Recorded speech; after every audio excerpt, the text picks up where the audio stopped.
Hey all my movie maniacs, that's right, we're talking about The Loft. Just came out this past weekend, and we get the story of 5 married friends who have a key to The Loft. It's a apartment, a place to get away from the family and the wives and do whatever to whoever you want. Yes, that's right, they can bring their mistresses up there, do drugs up there, whatever, no questions asked. But questions start getting asked among them when one of them shows up at The Loft, and there's a dead woman in the bed at The Loft with a strange Latin message, and she's been brutally murdered.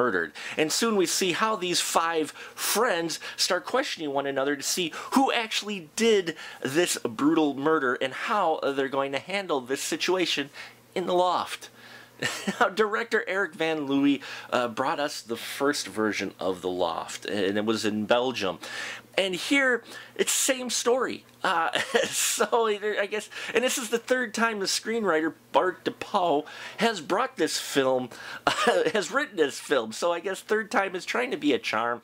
And well, let's just say I enjoyed the performances of everybody in here. You got Carl Urban, James Marsden, Wentworth Miller from, he played Captain Cold in The Flash. He's going to play Chris Redfield in the latest Resident Evil. Eric Stonestreet's in here from Modern Family, and Matthias Schoenaerts. And I love their performances, okay? Very strong performance. They made the most out of the characters that they had and really brought a unique style to them, and I just love the chemistry among them all, okay? You could tell they were kind of friends, not friends sort of situation at times, and I just loved the chemistry between them and the performances. They made the most out of these roles.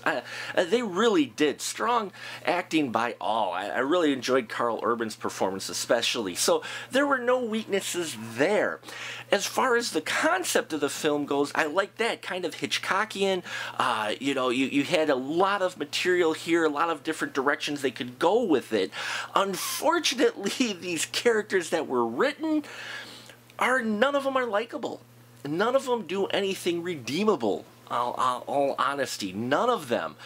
Even the guy who you think might be a little redeemable isn't as the film played out. So you don't have any connection there with any of these characters. You really don't care if any of them get out of this squeaky clean or not, which, in all honesty, by the end of the film, not trying to ruin it for you, but I didn't think it would go the way it did, and the ending kind of ticked me off with the message that it kind of conveyed at the end of the film of how things played out. Didn't like how it played out in the end at all. Now, I understand what they were trying to go for, and a couple of the twists as the plot played out were really good. I did see a few of them coming, a couple of them I didn't, and I thought it was edited and executed well, but in the end, it didn't sit right with me. It really didn't, and it's probably not going to sit right with most audiences, especially American audiences, where you're looking for at least some redeemable quality in one character, and you don't have that in any of your characters here. Now, I was kind of hoping for some strong female roles to appear as well, but there aren't. There aren't. The wives that are played in here, I didn't like their portrayal of it.